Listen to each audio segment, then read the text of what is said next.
Egito Antigo. Por mais de 3.000 anos, uma das civilizações mais vibrantes e enigmáticas do mundo floresceu em meio à guerra e à paz.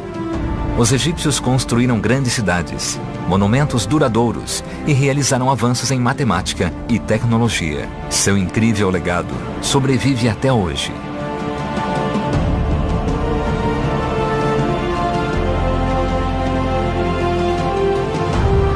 À medida que o país enriquecia, seus vizinhos tornavam-se mais ousados. Agora, os arqueólogos revelam a brilhante estratégia egípcia para repelir a ameaça estrangeira. Uma estratégia planejada por seu maior rei guerreiro, Thutmés III. Atacando o primeiro, Thutmés esperava ampliar seu império e estabilizar as fronteiras do Egito. Mas seu plano nunca foi testado. Seus generais estavam céticos e ele correu o risco de perder tudo. Mas seus inimigos não lhe deixaram escolha. Planeta Egito. Faraós em guerra. No ano 1457 a.C., o Egito encontrava-se em grande perigo. Os antigos aliados do país no Oriente Médio haviam unido forças para ameaçar as fronteiras do Egito. Mas o faraó Thutmés III e seus soldados não iam esperar o inimigo atacar. Eles deram o primeiro passo e dirigiram-se a Megido, uma cidade-fortaleza próxima ao Monte Carmelo, atual Israel. Lá, além das montanhas, os inimigos do faraó aguardavam-no para decidir o destino do Egito.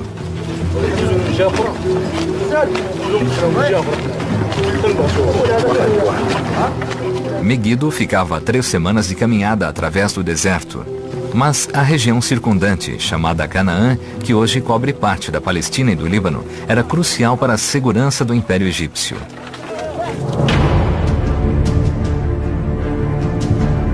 Os principados da região eram neutros ou estavam sob o controle do Egito. Até que os Mitanni, os mais fortes rivais do Egito, roubaram-lhe sua lealdade. Thutmés jurou esmagar a aliança inimiga e proteger seu reino do Nilo contra a dominação estrangeira. Chipre, Mar Mediterrâneo, Egito, Gaza, Mênfis, Tebas. Enquanto isso, na capital Tebas, os súditos do faraó aguardavam ansiosamente notícias da campanha. Abrigando mais de 50.000 pessoas, Tebas era uma das maiores cidades do mundo. Como todo o Egito, a riqueza da capital dependia do comércio e dos tributos dos territórios subjugados. Mas tudo isso estava em perigo. Para os egípcios, a cidade era o centro do mundo. O tempo não diminuiu sua magnificência. As ruínas das antigas edificações colossais ainda inspiram admiração. Algumas pinturas milagrosamente sobreviveram ao impiedoso sol. Relevos recontam o glorioso reinado de Thutmés.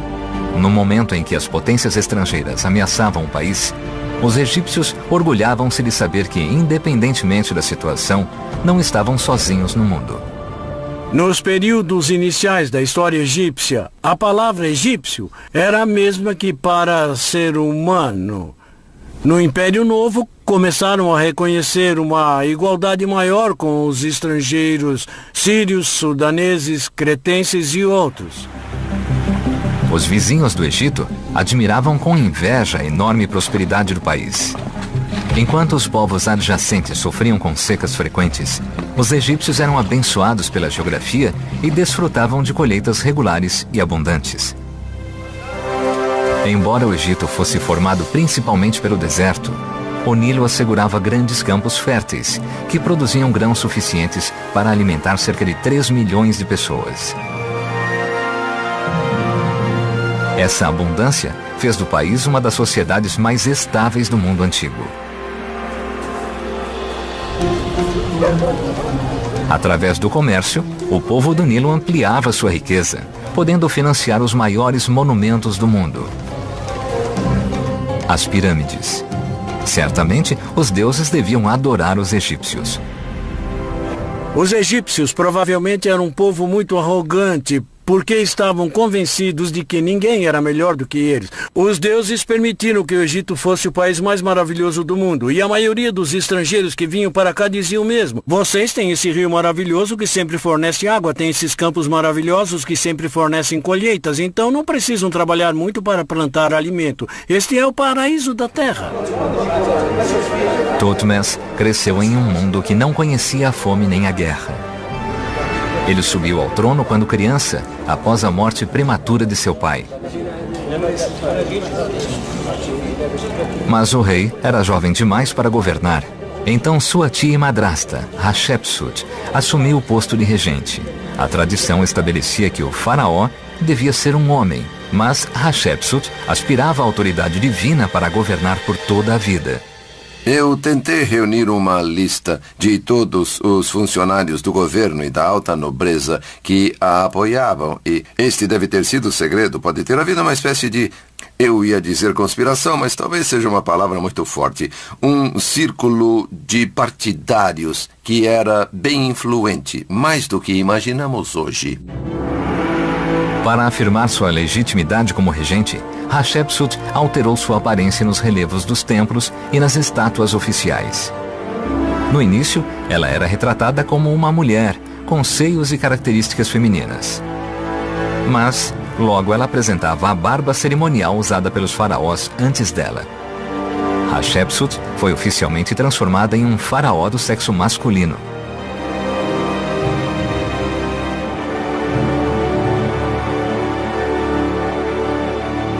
Apesar de Thutmose ser um rival em potencial, Hatshepsut empregou os melhores professores do país para o menino. Ele aprendeu astronomia, matemática, religião e medicina. Ensinaram-lhe sobre as vitórias do Egito, mas também o alertaram para a grande ameaça que o país enfrentava: a dominação estrangeira.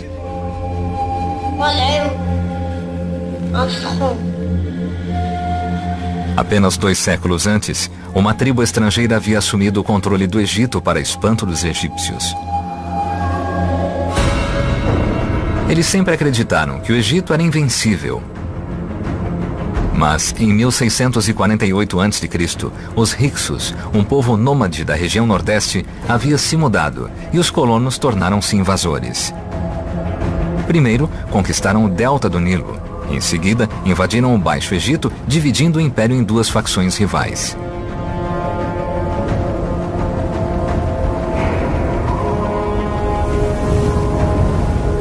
Por milênios, o país havia sido protegido por seus limites naturais.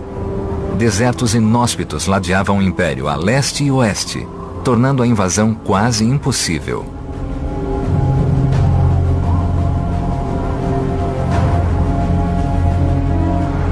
Ao norte, os pântanos do delta do Nilo defendiam os egípcios de invasores por via marítima.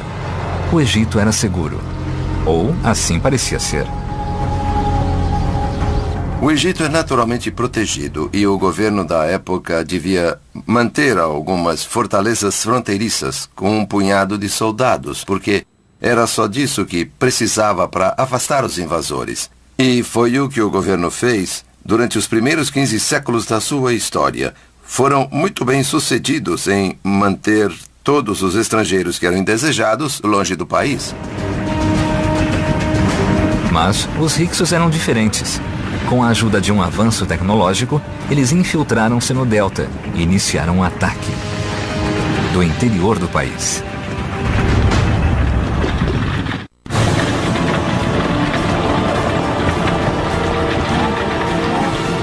Para invadir o Egito, os Hyksos utilizaram uma nova e terrível invenção: a carruagem.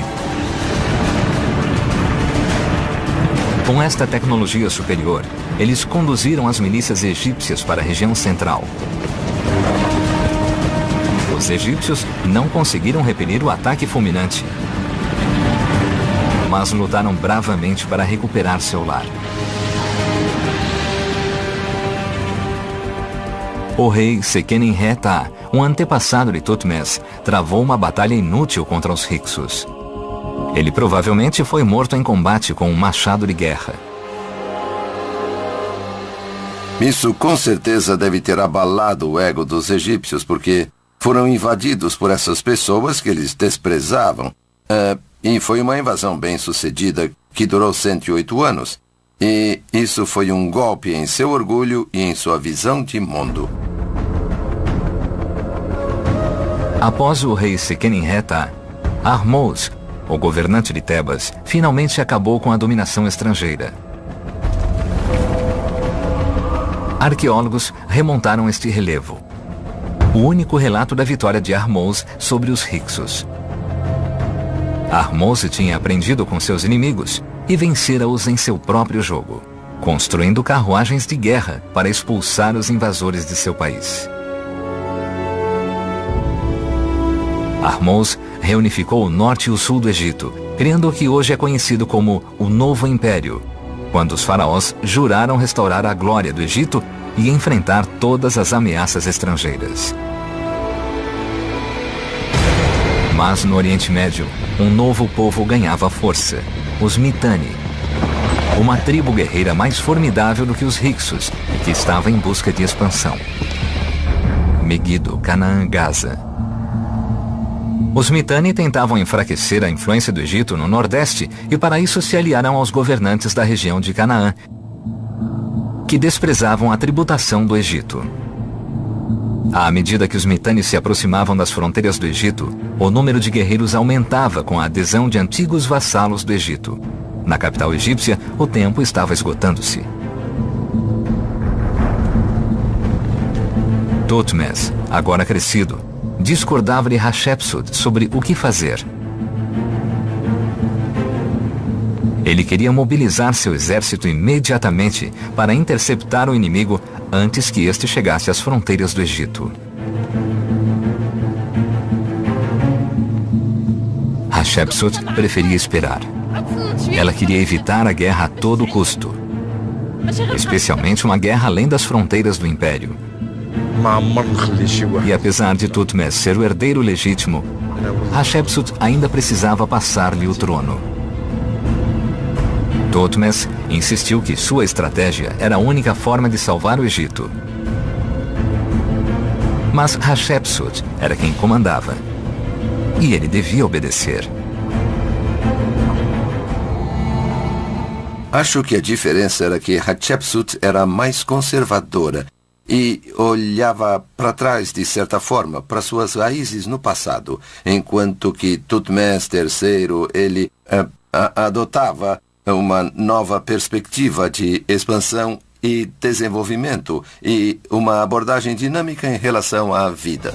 Egito, Assuã, Núbia. Thutmose, a quem fora negada a guerra contra os Mitanni, direcionou sua atenção para outro lugar, para a região entre o Egito e a Núbia, que era palco do conflito constante com o sul.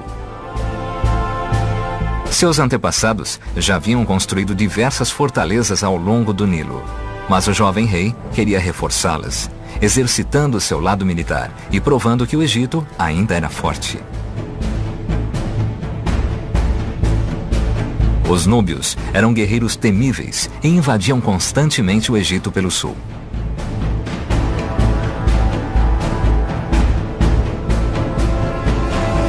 Hoje, a maioria das fortalezas fronteiriças do Egito desapareceu. Suas ruínas foram cobertas em 1960, quando a barragem de Assuã criou o Lago Nasser.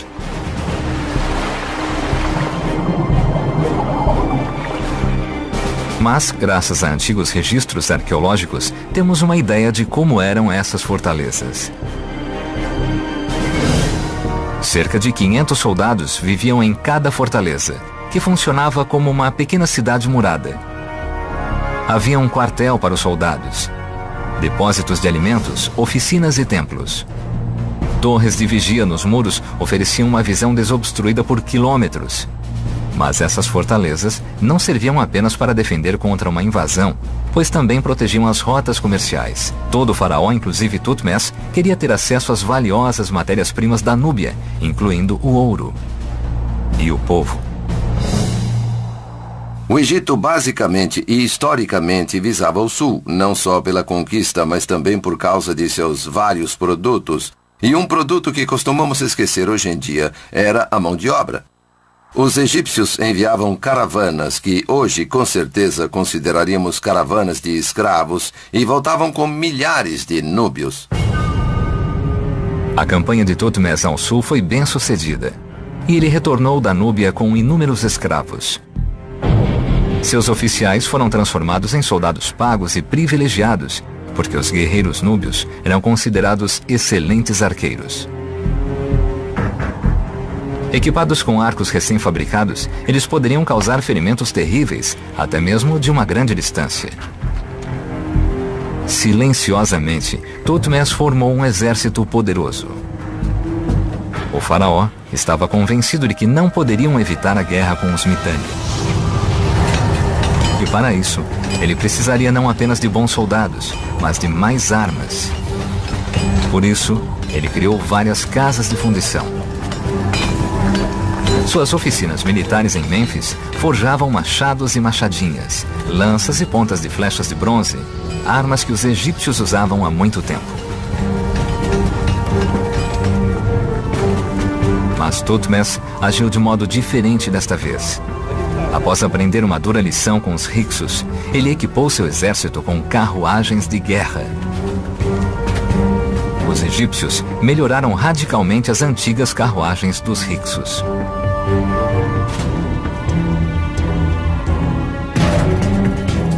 Sabemos como eram essas carruagens através de ilustrações nas paredes dos templos egípcios.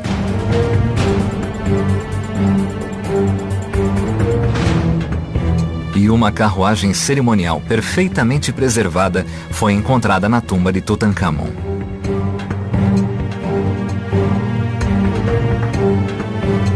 Ela demonstra em detalhes como os egípcios construíram suas máquinas de guerra. Eles construíam um chassi com madeira arqueada. Raios extras reforçavam as rodas. O eixo largo mantinha a carruagem estável mesmo em curvas fechadas. A plataforma de combate era feita de couro para absorver os golpes. E engenhosamente, a carruagem era montada apenas com um conjunto de pinos, soquetes e tiras de couro. As peças danificadas podiam ser trocadas, e os soldados podiam desmontar a carruagem e carregá-la por longas distâncias, algo que nunca fora feito antes. Essas duas coisas, a carruagem e os arqueiros, consideram-se invenções dos Hyksos com toda certeza, mas os egípcios transformaram esses dois itens em aspectos muito importantes do seu exército. Mênfis, primavera de 1457 a.C. Apesar de Hatshepsut ainda estar no comando, sua saúde estava frágil. Enquanto isso, Tutmés reunira mais de 12.000 homens sob seu comando, formando o maior exército da época.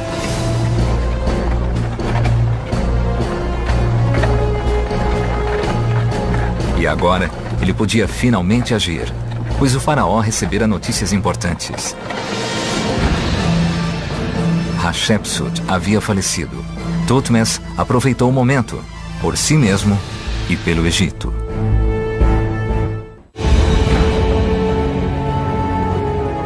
A morte de Hatshepsut encerrava uma era. Seu memorial é um grande templo em Tebas. Construído enquanto ela estava viva, o templo celebra a época pacífica de seu reinado.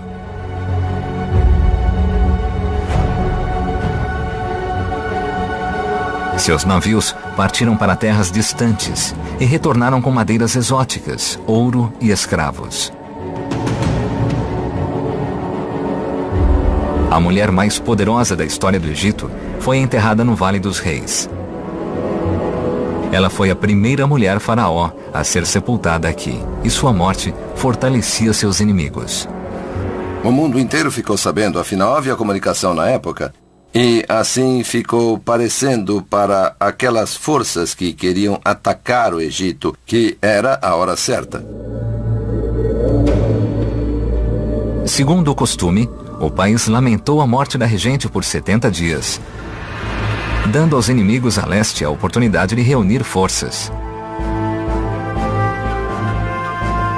Uma poderosa coalizão de príncipes inimigos reuniu-se próximo a Megido, pronta para atacar a oeste.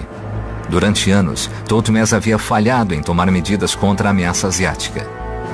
Agora, ele precisava agir rapidamente para impedir o inimigo de atacar primeiro. O faraó liderou seu exército em direção nordeste. Partindo de Mênfis, eles percorreram 380 quilômetros de paisagem árida e hostil até Gaza, em Canaã. O deserto protegia os egípcios há milhares de anos. Agora, eles precisavam atravessá-lo.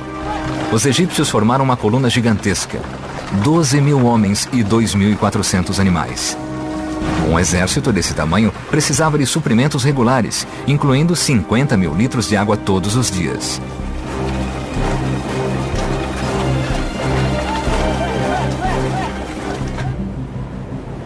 Até recentemente, ninguém sabia como eles haviam conseguido. Mas novas descobertas revelam um nível de perspicácia e planejamento que os egípcios empregavam nessas campanhas. Placas de pedra em antigas rotas e milhões de fragmentos de cerâmica encontrados ainda hoje em partes remotas do Saara revelam rotas comerciais esquecidas. Aparentemente, grandes caravanas percorriam os 210 quilômetros que Thutmose cobriu para chegar à Palestina.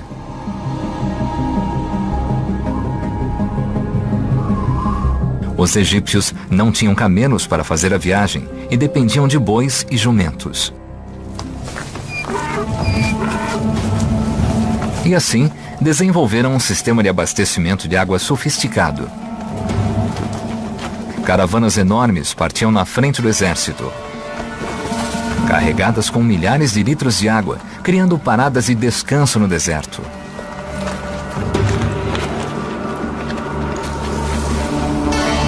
A cada 65 quilômetros, essas unidades avançadas forneciam às tropas egípcias de alimentos a bebidas vitais.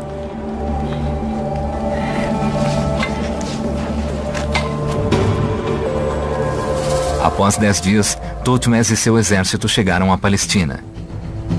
Eles haviam sobrevivido ao deserto, mas ainda assim, 11 dias de uma jornada extenuante os separavam de seu alvo principal. Meguido, uma cidade fortificada situada estrategicamente no alto de uma colina, na atual Israel. Sua posição elevada fazia com que ataques furtivos fossem praticamente impossíveis. Hoje, campos recobrem a área. Antigamente, era uma parte vital da rota comercial. Foi aqui que os inimigos de Thutmose se reuniram. Quem vivia aqui em Meguido podia comandar o vale de Jezreel. E quem controlava o vale comandava toda esta região. Então Meguido era um lugar extremamente estratégico e Thutmose III sabia disso, assim como os rebeldes de Canaã. Por isso se encontraram aqui. Não era só um ótimo lugar para lutar, mas quem vencesse controlaria toda a região. O exército de Thutmose estava a apenas 35 quilômetros de Meguido, mas agora o Monte Carmelo estava em seu caminho. O faraó tinha 3 opções. Ele podia circundar as colinas escarpadas, seguindo a norte ou a sul, acrescentando 2 dias à marcha. Ou podia tentar atravessar o monte diretamente.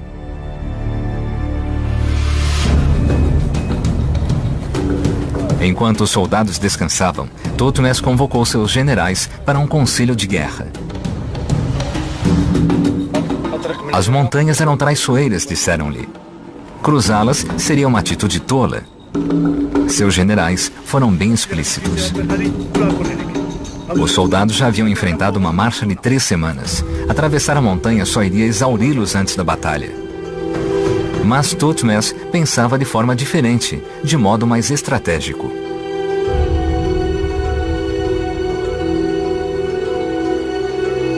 O plano de ação do faraó naquele momento crucial foi imortalizado nas paredes do templo de Karnak.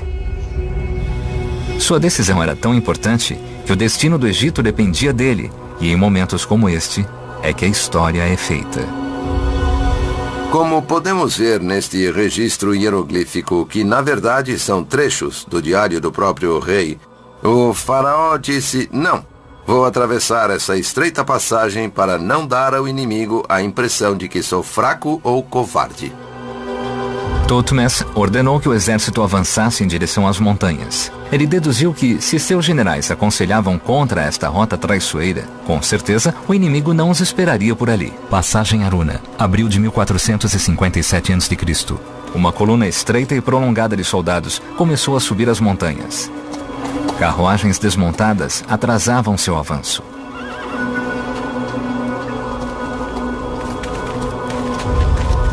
Enquanto escalavam as rochas, os soldados estavam vulneráveis a ataques. Mas Thutmose sabia que era tarde demais para voltar atrás. Não havia tempo para mudar de ideia. Seus homens obedeciam sem questionar, mas certamente alguns acreditavam que estavam marchando para a morte. O faraó suspeitava que o líder inimigo, o rei de Kadesh, posicionara suas tropas ao longo das rotas ao norte e ao sul de Megido, e só podia esperar que o rei tivesse deixado a rota na montanha livre.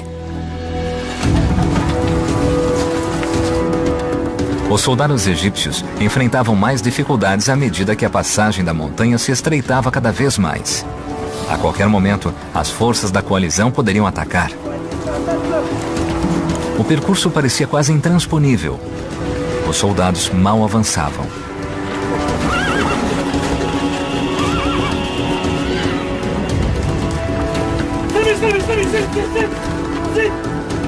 Thutmose temia que seus generais estivessem certos. Mas, milagrosamente, os egípcios chegaram ao fim da passagem. À frente deles encontrava-se a planície de Megido. Eles haviam superado outro obstáculo, mas o trabalho mais árduo ainda estava por vir. A batalha crucial logo começaria. Após o amanhecer, os egípcios lançaram um ataque surpresa sobre o campo inimigo. O rei de Kadesh percebeu tarde demais que fora enganado. Ele permitira que Thutmose e seus 12.000 homens cruzassem as montanhas livremente. Ele subestimou as habilidades do faraó como líder de guerra e posicionou suas tropas em outros locais. Um erro fatal transformava-se em desastre, enquanto os egípcios sobrepujavam as tropas inimigas.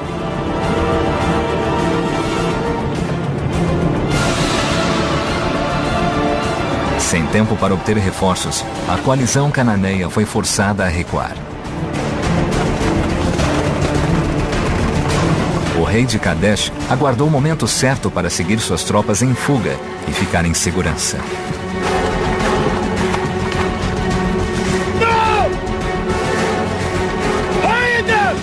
Mas então, a ganância dominou o exército de Thutmose.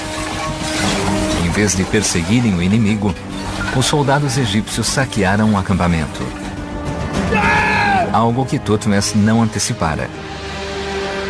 Nas palavras do faraó, segundo o próprio Thutmose III, como podemos ver em seu diário que se encontra aqui neste texto hieroglífico, ele disse: se meu exército não tivesse dado tanta atenção à pilhagem do acampamento inimigo, Megido teria sido tomada em um único dia. Thutmose vencera sua primeira grande batalha. Mas sua inexperiência e a falta de disciplina de seus soldados permitiram que o inimigo fugisse. Enquanto os egípcios recolhiam seus despojos, a coalizão cananeia voltava para Megido. Ao longo de sua história, Megido foi uma fortaleza formidável. Hoje, uma equipe de estudantes escava a cidade, camada por camada.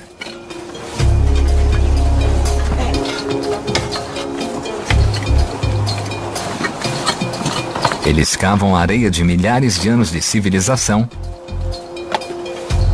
até chegarem às fundações da cidade na época de Thutmose III.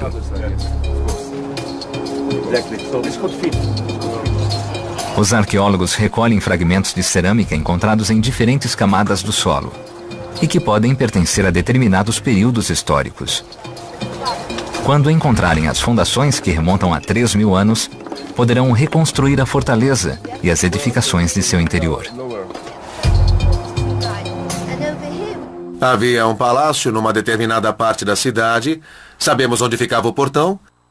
E sabemos onde ficava o templo. São os dois componentes mais importantes de uma cidade como esta. A localização é bem conhecida. E nós sabemos que não havia grandes fortificações em torno deste local, mas algumas casas conectadas umas às outras, formando uma espécie de cinturão de casas que atuava como proteção para as pessoas. As casas fortificadas de Megido, no cume de uma colina íngreme, protegiam o rei de Kadesh e seus homens.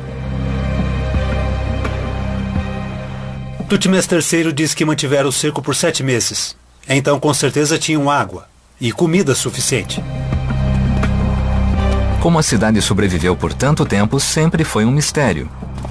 Até que os arqueólogos descobriram as ruínas de um sofisticado sistema de abastecimento. Um túnel enorme cavado na montanha fornecia água à cidade. Mas, eventualmente, Tutmés e seus homens dominaram Megido. Devem ter escalado os muros ou derrubado os portões da cidade. Ou pagaram alguém para abrir os portões, o que era muito comum na antiguidade. Devem ter feito isso. Megido 7 meses depois. Megido finalmente caiu. E os egípcios derrotaram seus inimigos. O rei de Kadesh e seus aliados foram apresentados perante o faraó.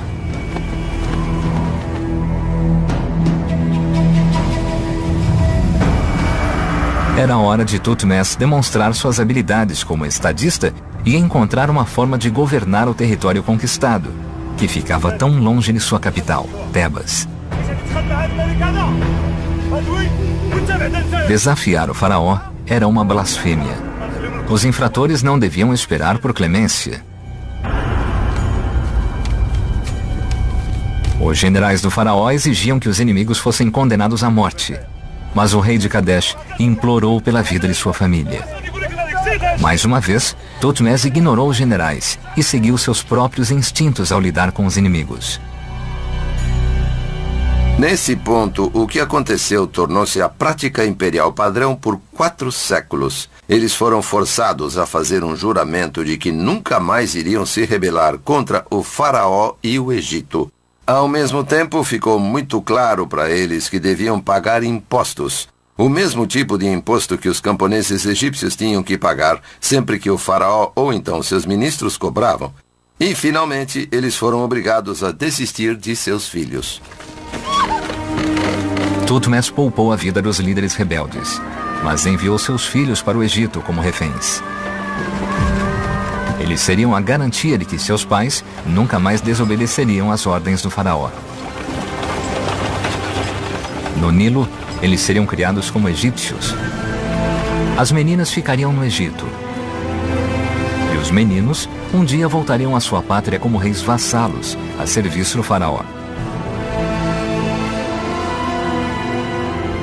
Como egípcio, se tentasse conquistar esta região, faria muito mais sentido capturar as cidades e, em seguida, transformá-las numa cidade egípcia, uma fortaleza egípcia, e governá-la. E foi o que fizeram. Governaram esta área, controlaram Canaã pelos próximos 300 anos. A partir de cidades como Jerusalém, como Megido, como tantas outras, faz todo sentido. Por que iria destruí-la, se faz muito mais sentido ocupá-la? Tutmés voltou para casa vitorioso, provando ser um faraó digno e um general poderoso.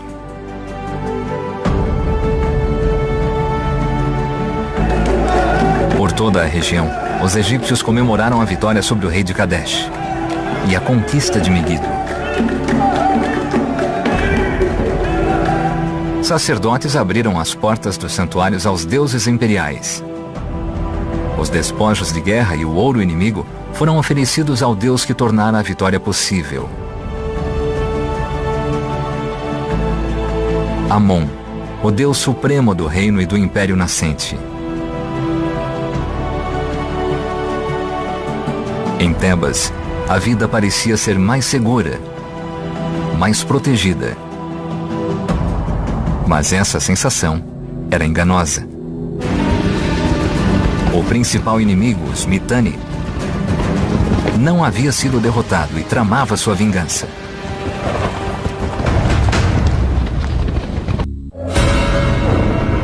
Thutmés conquistara Megido e destruir a coalizão inimiga. Mas os Mitanni não haviam sido derrotados e a vitória egípcia era frágil. Durante 10 anos, após a captura de Megido, Thutmés enfrentou os Mitanni e aumentou seu controle na região de Canaã. Mas os Mitanni, dispostos a aceitar a perda de Canaã, ainda tentavam forjar alianças contra os egípcios. Thutmés decidiu destruí-los de uma vez por todas. E preparou-se para levar o exército à costa do Líbano. Ele fez isso somente depois das primeiras 4 ou 5 campanhas, que consolidaram seu domínio sobre a Palestina, do que hoje chamamos Palestina no sul. Depois, ele voltou suas campanhas seguintes contra a costa libanesa. E para fazer isso seria muito mais útil e talvez até mais fácil embarcar o seu exército e enviá-lo pelo mar. Registros antigos mostram que Thutmés planejou uma campanha terra-mar contra os Mitanni, mas os arqueólogos não estavam convencidos de que ele conseguira. Apesar das imagens e inscrições, não havia prova arqueológica de que os egípcios podiam construir navios de mar. Mas há alguns anos, próximo ao Mar Vermelho, pesquisadores descobriram ruínas de um porto marítimo egípcio. Um dos 2 únicos portos que foram descobertos. Uma rede de pelo menos 8 galerias cavadas profundamente em um coral fossilizado. Era a primeira evidência concreta de que os egípcios não só podiam navegar pelo rio Nilo, mas também pelo mar aberto.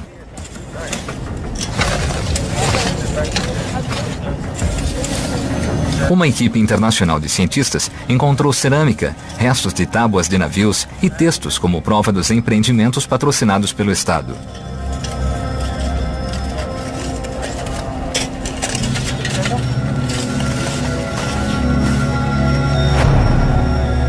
Mas as cavernas guardavam uma surpresa ainda maior. No fundo, os cientistas descobriram cargas e equipamentos de marinheiros egípcios e centenas de metros de antigas cordas de navio, preservadas por milhares de anos. Forte indício de que, a despeito de todas as dúvidas, os egípcios navegaram pelos mares. Os egípcios construíram navios de carga que eram capazes de realizar viagens longas centenas de anos antes de Thutmés III. A arqueóloga marinha Cheryl Ward escavou seções de tábuas de madeira. Vamos erguer. Assim. Ela precisa de apenas alguns fragmentos da popa para reconstruir o navio inteiro. Os navios eram muito mais resistentes e maiores do que os barcos usados no Nilo.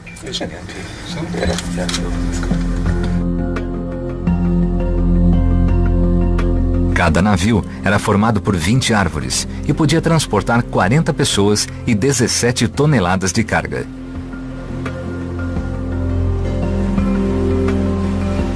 Com velas de 15 metros de largura, o navio podia viajar a 12 km por hora, 3 vezes mais rápido do que os jumentos em terra. Outra razão para este pedaço de madeira ser especial é que ele tem bons exemplos da forma como os egípcios construíam seus navios.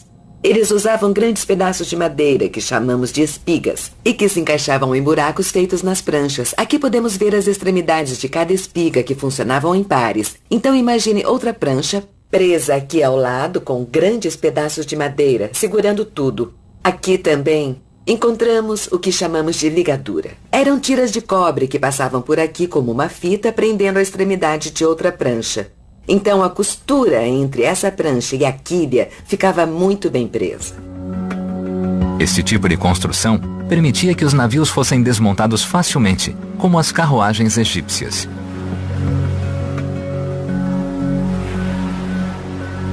Marinheiros podiam transportar as peças para a terra firme e remontar o navio em seu destino.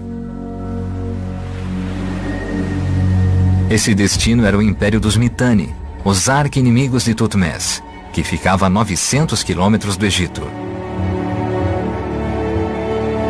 Thutmés navegou para o norte. Seus 170 navios carregavam um enorme exército. E quando chegaram ao último porto egípcio, os soldados desembarcaram, carregando alguns navios desmontados. O faraó sabia que ainda precisava atravessar o rio Eufrates. Reunidos do outro lado do rio, os soldados egípcios preparavam-se para a guerra.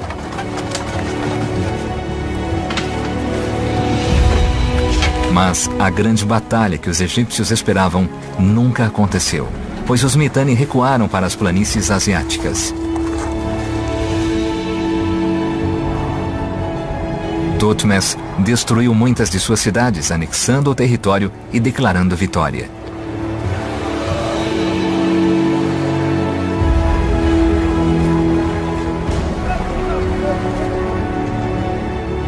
Seus diários de guerra terminam logo após a campanha no Eufrates. Uma estela real foi erguida na margem do Eufrates, marcando o limite de seu império. Thutmose atingiu os limites geográficos de seu poder militar, o máximo que o Império do Egito abrangeria. Finalmente, Thutmose e seus soldados podiam voltar para casa. Nenhum egípcio queria viver aqui, tão longe do Egito. Para todos os egípcios, sua terra natal era o paraíso na terra. O Nilo era o centro de seu mundo. E talvez por este motivo, esta antiga superpotência tenha se expandido apenas quando era sensato fazê-lo, sem nunca ir longe demais. Thutmose III parece exemplificar o velho interesse egípcio pelos territórios das redondezas, como se fossem uma esfera de influência em que o mensageiro egípcio podia ir e dizer ao chefe local: eu quero isso e aquilo. Você deve atender os desejos dos faraós. E o chefe só dizia sim, senhor, e obedecia. Mais uma vez, Thutmose retornava a Tebas vitorioso, expandindo o Império Egípcio como nunca antes. Nenhum faraó havia sido tão poderoso. Thutmose realizara o trabalho de sua vida e extirpara o perigo da dominação estrangeira.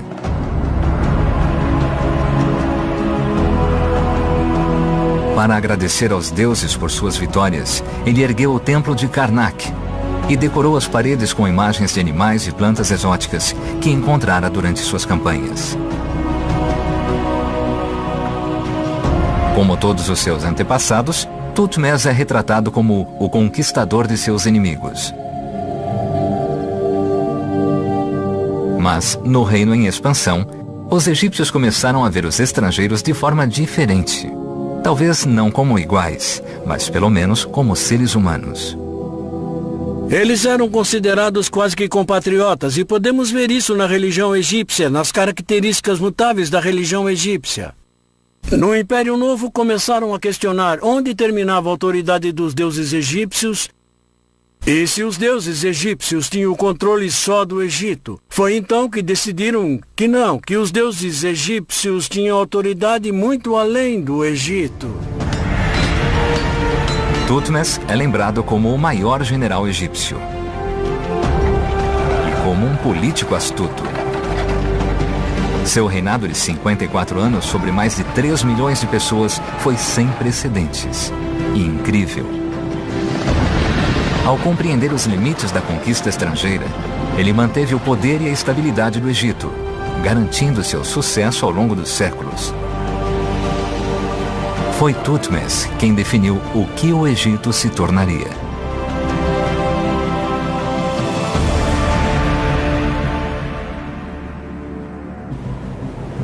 Até recentemente, ninguém sabia como eles haviam conseguido. Mas novas descobertas revelam um nível de perspicácia e planejamento que os egípcios empregavam nessas campanhas. Placas de pedra em antigas rotas e milhões de fragmentos de cerâmica encontrados ainda hoje em partes remotas do Saara revelam rotas comerciais esquecidas. Aparentemente, grandes caravanas percorriam os 210 quilômetros que Thutmose cobriu para chegar à Palestina.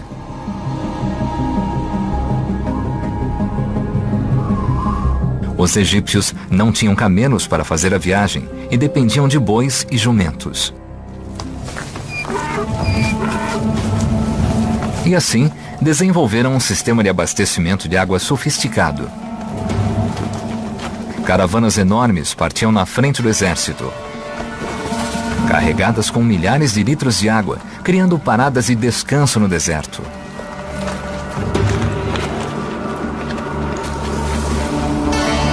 A cada 65 quilômetros, essas unidades avançadas forneciam às tropas egípcias de alimentos a bebidas vitais.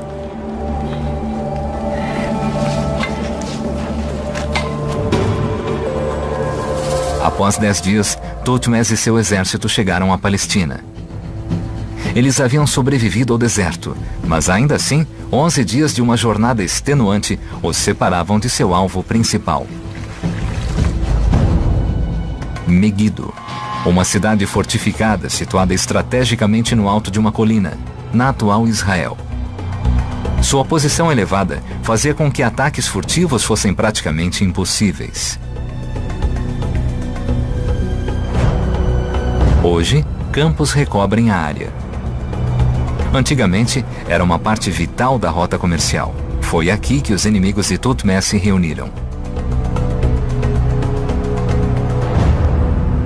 Quem vivia aqui em Megido podia comandar o Vale de Jezreel. E quem controlava o vale comandava toda esta região. Então Megido era um lugar extremamente estratégico e Thutmose III sabia disso, assim como os rebeldes de Canaã. Por isso se encontraram aqui. Não era só um ótimo lugar para lutar, mas quem vencesse controlaria toda a região. O exército de Thutmose estava a apenas 35 quilômetros de Megido, mas agora o Monte Carmelo estava em seu caminho. O faraó tinha 3 opções. Ele podia circundar as colinas escarpadas, seguindo a norte ou a sul, acrescentando 2 dias à marcha.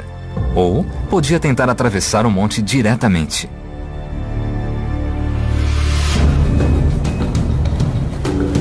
Enquanto os soldados descansavam, Thutmose convocou seus generais para um conselho de guerra. Por milênios, o país havia sido protegido por seus limites naturais. Desertos inóspitos ladeavam o império a leste e oeste, tornando a invasão quase impossível.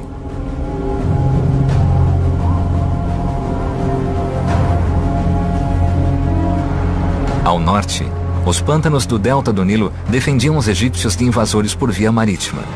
O Egito era seguro. Ou assim parecia ser.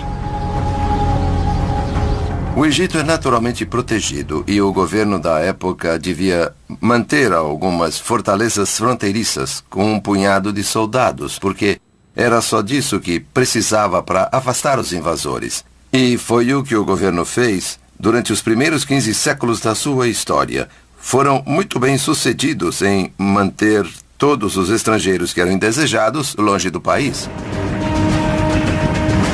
Mas os Hyksos eram diferentes.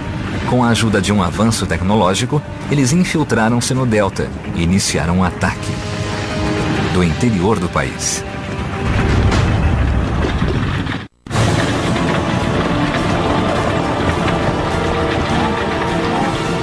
Para invadir o Egito, os Hyksos utilizaram uma nova e terrível invenção, a carruagem. Com esta tecnologia superior, eles conduziram as milícias egípcias para a região central. Os egípcios não conseguiram repelir o ataque fulminante, mas lutaram bravamente para recuperar seu lar. O rei Seqenenre-Ta, um antepassado de Thutmose, travou uma batalha inútil contra os Hyksos. Ele provavelmente foi morto em combate com um machado de guerra. Isso com certeza deve ter abalado o ego dos egípcios, porque foram invadidos por essas pessoas que eles desprezavam. E foi uma invasão bem sucedida que durou 108 anos. E isso foi um golpe em seu orgulho e em sua visão de mundo. Após o rei Seqenenre-Ta, Ahmose, o governante de Tebas, finalmente acabou com a dominação estrangeira. Arqueólogos remontaram este relevo. O único relato da vitória de Ahmose sobre os Hyksos. Ahmose tinha aprendido com seus inimigos e vencera-os em seu próprio jogo, construindo carruagens de guerra para expulsar os invasores de seu país.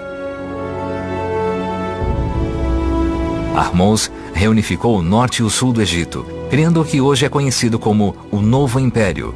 O Egito admiravam com inveja a enorme prosperidade do país. Enquanto os povos adjacentes sofriam com secas frequentes, os egípcios eram abençoados pela geografia e desfrutavam de colheitas regulares e abundantes. Embora o Egito fosse formado principalmente pelo deserto, o Nilo assegurava grandes campos férteis, que produziam grãos suficientes para alimentar cerca de 3 milhões de pessoas. Essa abundância fez do país uma das sociedades mais estáveis do mundo antigo. Através do comércio, o povo do Nilo ampliava sua riqueza, podendo financiar os maiores monumentos do mundo. As pirâmides. Certamente, os deuses deviam adorar os egípcios. Os egípcios provavelmente eram um povo muito arrogante, porque estavam convencidos de que ninguém era melhor do que eles. Os deuses permitiram que o Egito fosse o país mais maravilhoso do mundo, e a maioria dos estrangeiros que vinham para cá diziam mesmo: vocês têm esse rio maravilhoso que sempre fornece água, tem esses campos maravilhosos que sempre fornecem colheitas, então não precisam trabalhar muito para plantar alimento. Este é o paraíso da terra. Thutmose cresceu em um mundo que não conhecia a fome nem a guerra. Ele subiu ao trono quando criança, após a morte prematura de seu pai. Mas o rei era jovem demais para governar. Então sua tia e madrasta, Hatshepsut, assumiu o posto de regente. A tradição estabelecia que o faraó devia ser um homem, mas Hatshepsut aspirava à autoridade divina para governar por toda a vida. Eu tentei reunir uma lista de todos os funcionários do governo e da alta nobreza que a apoiavam, e este deve ter sido o segredo. Pode ter havido uma espécie de, eu ia dizer conspiração, mas talvez seja uma palavra muito forte, um círculo de partidários que era bem influente, mais do que imaginamos hoje. Para afirmar sua legitimidade como regente, Hatshepsut alterou sua aparência nos relevos dos templos e nas estátuas oficiais. No início, ela era retratada como uma mulher, com seios e características femininas. Mas, logo ela apresentava a barba cerimonial usada pelos faraós antes dela. Hatshepsut foi oficialmente transformada em um faraó do sexo masculino.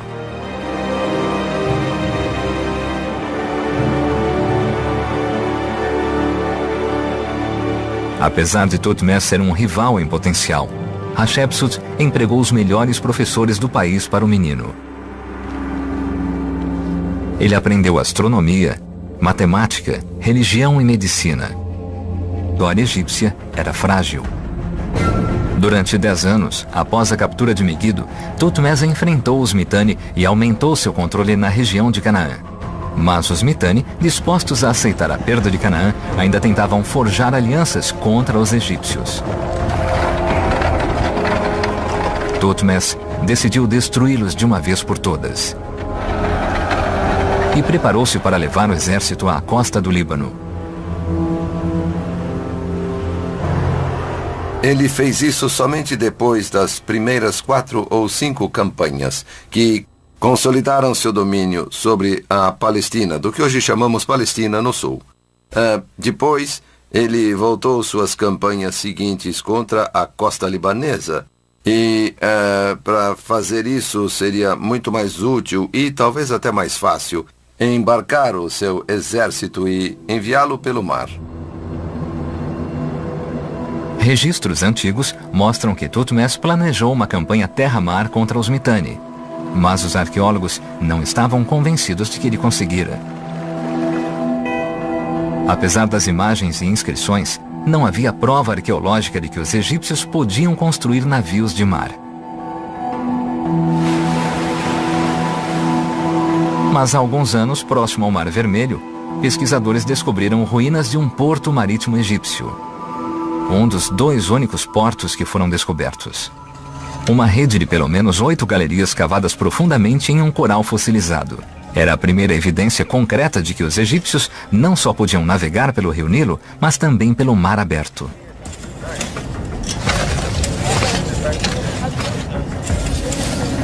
Uma equipe internacional de cientistas encontrou cerâmica, restos de tábuas de navios e textos como prova dos empreendimentos patrocinados pelo Estado.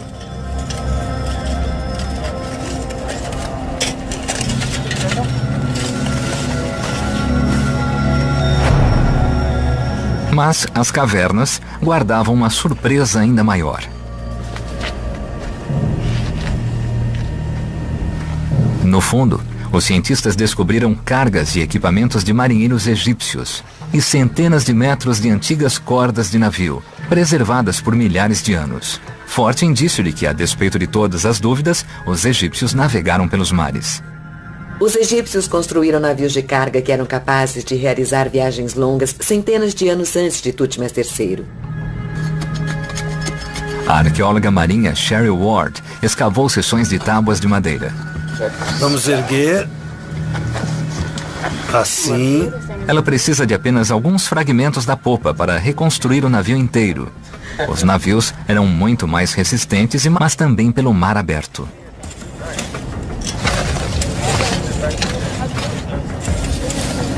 Uma equipe internacional de cientistas encontrou cerâmica, restos de tábuas de navios e textos como prova dos empreendimentos patrocinados pelo Estado.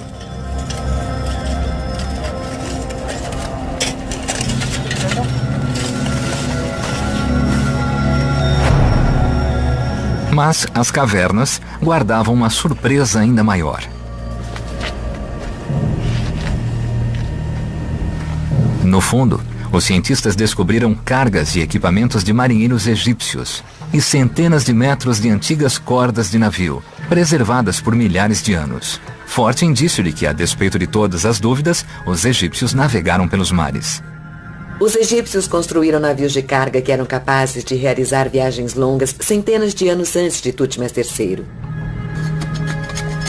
A arqueóloga marinha Cheryl Ward escavou seções de tábuas de madeira. Vamos erguer. Assim. Ela precisa de apenas alguns fragmentos da popa para reconstruir o navio inteiro. Os navios eram muito mais resistentes e maiores do que os barcos usados no Nilo.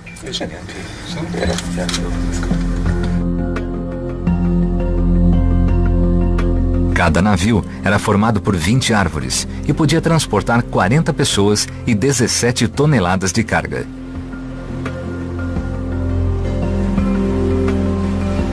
Com velas de 15 metros de largura, o navio podia viajar a 12 km por hora, 3 vezes mais rápido do que os jumentos em terra.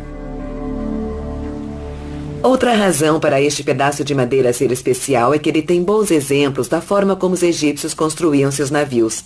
Eles usavam grandes pedaços de madeira, que chamamos de espigas, e que se encaixavam em buracos feitos nas pranchas. Aqui podemos ver as extremidades de cada espiga, que funcionavam em pares. Então imagine outra prancha, presa aqui ao lado com grandes pedaços de madeira, segurando tudo. Aqui também encontramos o que chamamos de ligadura. Eram tiras de cobre que passavam por aqui como uma fita, prendendo a extremidade de outra prancha.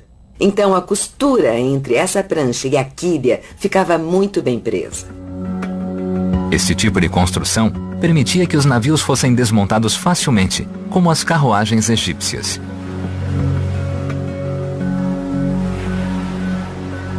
Marinheiros podiam transportar as peças para a terra firme e remontar o navio em seu destino.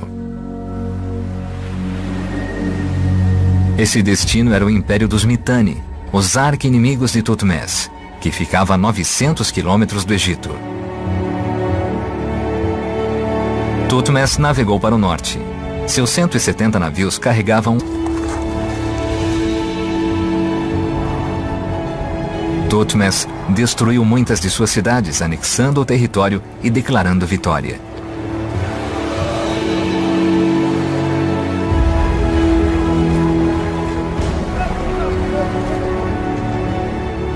Seus diários de guerra terminam logo após a campanha no Eufrates. Uma estela real foi erguida na margem do Eufrates, marcando o limite de seu império. Thutmose atingiu os limites geográficos de seu poder militar. o máximo que o Império do Egito abrangeria. Finalmente, Tutmés e seus soldados podiam voltar para casa. Nenhum egípcio queria viver aqui, tão longe do Egito. Para todos os egípcios, sua terra natal era o paraíso na terra. O Nilo era o centro de seu mundo. E talvez por este motivo, esta antiga superpotência tenha se expandido apenas quando era sensato fazê-lo, sem nunca ir longe demais. Tutmés III parece exemplificar o velho interesse egípcio pelos territórios das redondezas, como se fossem uma esfera de influência em que o mensageiro egípcio podia ir e dizer ao chefe local: eu quero isso e aquilo. Você deve atender os desejos dos faraós. E o chefe só dizia sim, senhor, e obedecia. Mais uma vez, Tutmés retornava a Tebas vitorioso, expandindo o Império Egípcio como nunca antes. Nenhum faraó havia sido tão poderoso. Tutmés realizara o trabalho de sua vida e extirpara o perigo da dominação estrangeira.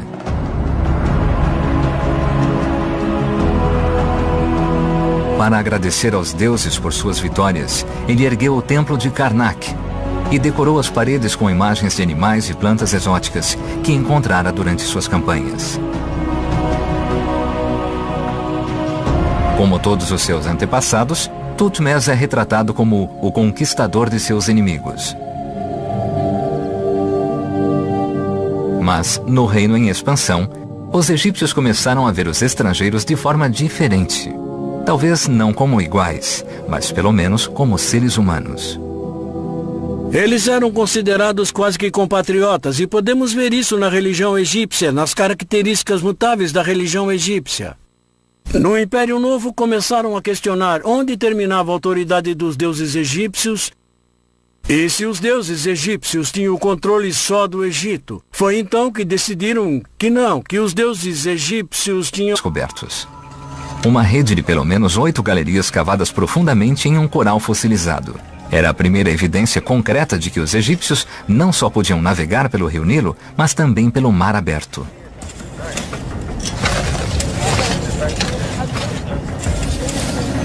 Uma equipe internacional de cientistas encontrou cerâmica, restos de tábuas de navios e textos como prova dos empreendimentos patrocinados pelo Estado.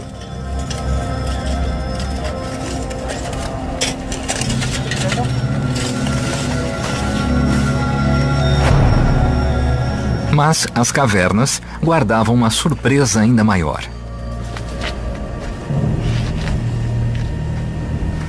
No fundo, os cientistas descobriram cargas e equipamentos de marinheiros egípcios e centenas de metros de antigas cordas de navio, preservadas por milhares de anos. Forte indício de que, a despeito de todas as dúvidas, os egípcios navegaram pelos mares. Os egípcios construíram navios de carga que eram capazes de realizar viagens longas centenas de anos antes de Tutmés III. A arqueóloga marinha Cheryl Ward escavou seções de tábuas de madeira. Vamos erguer. Assim. Ela precisa de apenas alguns fragmentos da popa para reconstruir o navio inteiro. Os navios eram muito mais resistentes e maiores do que os barcos usados no Nilo.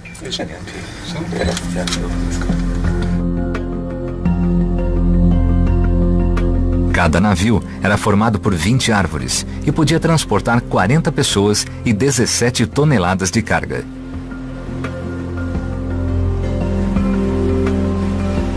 Com velas de 15 metros de largura, o navio podia viajar a 12 km por hora, 3 vezes mais rápido do que os jumentos em terra. Outra razão para este pedaço de madeira ser especial é que ele tem bons exemplos da forma como os egípcios construíam seus navios. Eles usavam grandes pedaços de madeira, que chamamos de espigas, e que se encaixavam em buracos feitos nas pranchas. Aqui podemos ver as extremidades de cada espiga, que funcionavam em pares. Então imagine outra prancha presa aqui ao lado com grandes pedaços de madeira, segurando tudo. Aqui também encontramos o que chamamos de ligadura. Eram tiras de cobre que passavam por aqui como uma fita, prendendo a extremidade de outra prancha. Então a costura entre essa prancha e a quilha ficava muito bem presa. Este tipo de construção permitia que os navios fossem desmontados facilmente, como as carruagens egípcias.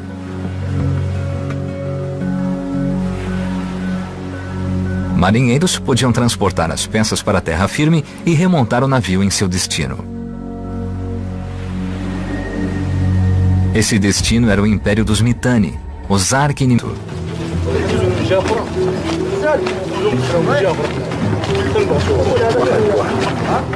Megido ficava a 3 semanas de caminhada através do deserto.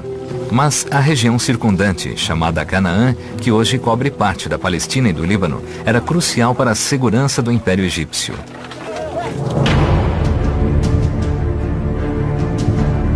Os principados da região eram neutros ou estavam sob o controle do Egito. Até que os Mitanni, os mais fortes rivais do Egito, roubaram-lhe sua lealdade. Tutmés jurou esmagar a aliança inimiga e proteger seu reino do Nilo contra a dominação estrangeira. Chipre, Mar Mediterrâneo, Egito, Gaza, Mênfis, Tebas. Enquanto isso, na capital Tebas, os súditos do faraó aguardavam ansiosamente notícias da campanha. Abrigando mais de 50 mil pessoas, Tebas era uma das maiores cidades do mundo. Como todo o Egito, a riqueza da capital dependia do comércio e dos tributos dos territórios subjugados. Mas tudo isso estava em perigo. Para os egípcios, a cidade era o centro do mundo.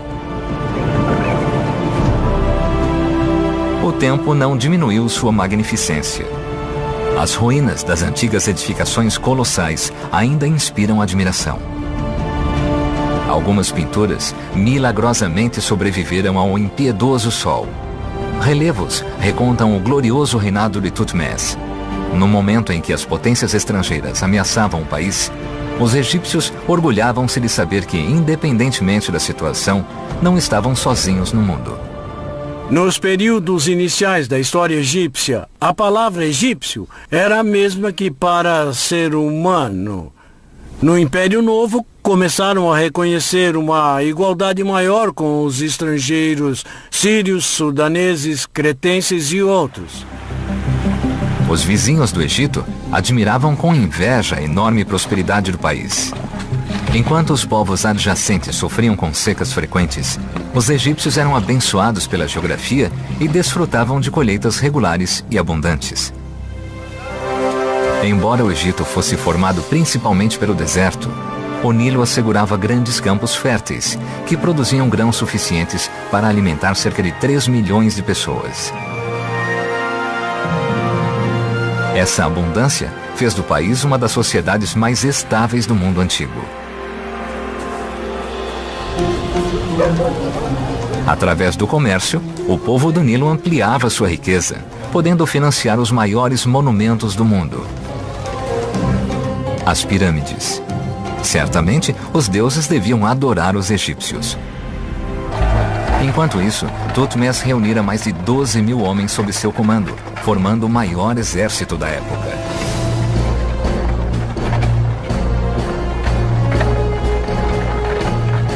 E agora, ele podia finalmente agir, pois o faraó recebera notícias importantes.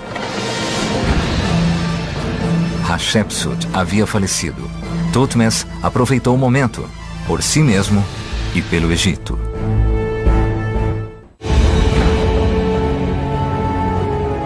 A morte de Hatshepsut encerrava uma era. Seu memorial é um grande templo em Tebas. Construído enquanto ela estava viva, o templo celebra a época pacífica de seu reinado.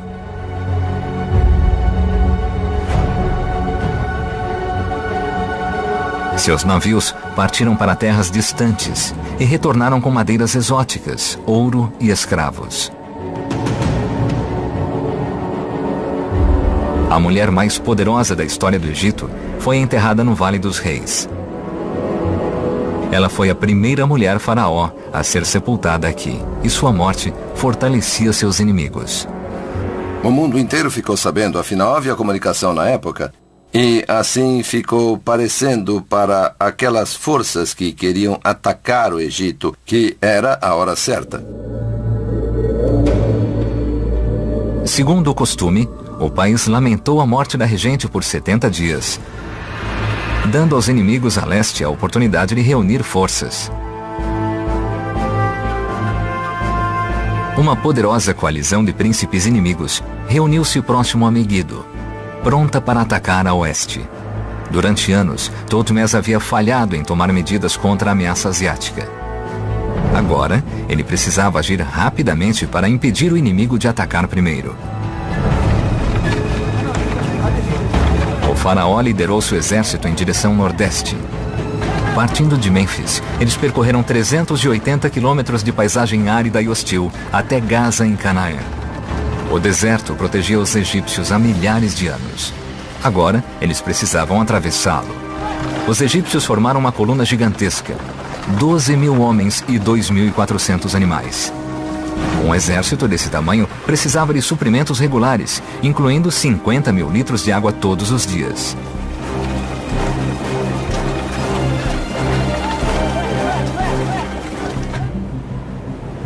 Até recentemente, ninguém sabia como eles haviam conseguido.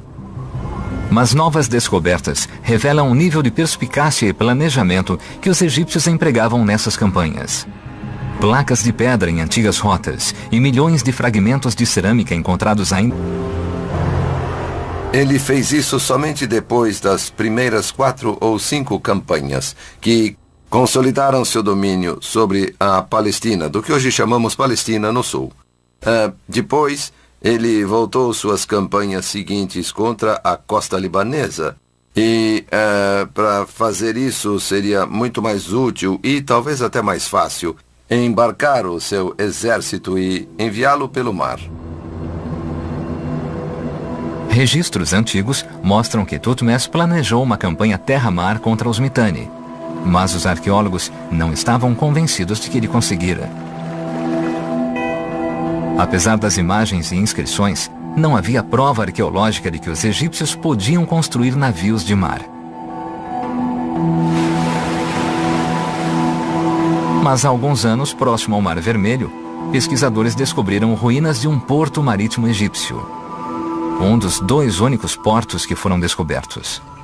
Uma rede de pelo menos 8 galerias cavadas profundamente em um coral fossilizado.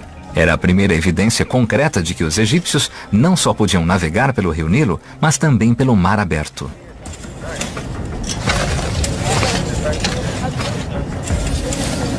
Uma equipe internacional de cientistas encontrou cerâmica, restos de tábuas de navios e textos como prova dos empreendimentos patrocinados pelo Estado.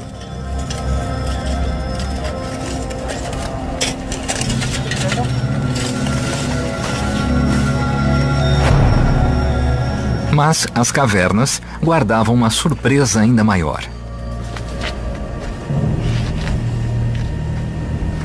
No fundo, os cientistas descobriram cargas e equipamentos de marinheiros egípcios e centenas de metros de antigas cordas de navio, preservadas por milhares de anos. Forte indício de que, a despeito de todas as dúvidas, os egípcios navegaram pelos mares. Os egípcios construíram navios de carga que eram capazes de realizar viagens longas centenas de anos antes de Thutmose III. A arqueóloga marinha Cheryl Ward escavou seções de tábuas de madeira. Vamos erguer. Assim. Ela precisa de apenas alguns fragmentos da popa para reconstruir o navio inteiro. Os navios eram muito mais resistentes e maiores do que os barcos usados no Nilo.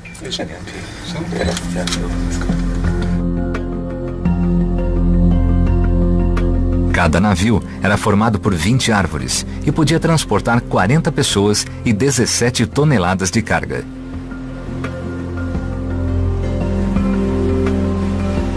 Com velas de 15 metros de largura, o navio podia viajar a 12 km por hora, 3 vezes mais rápido do que os jumentos em terra.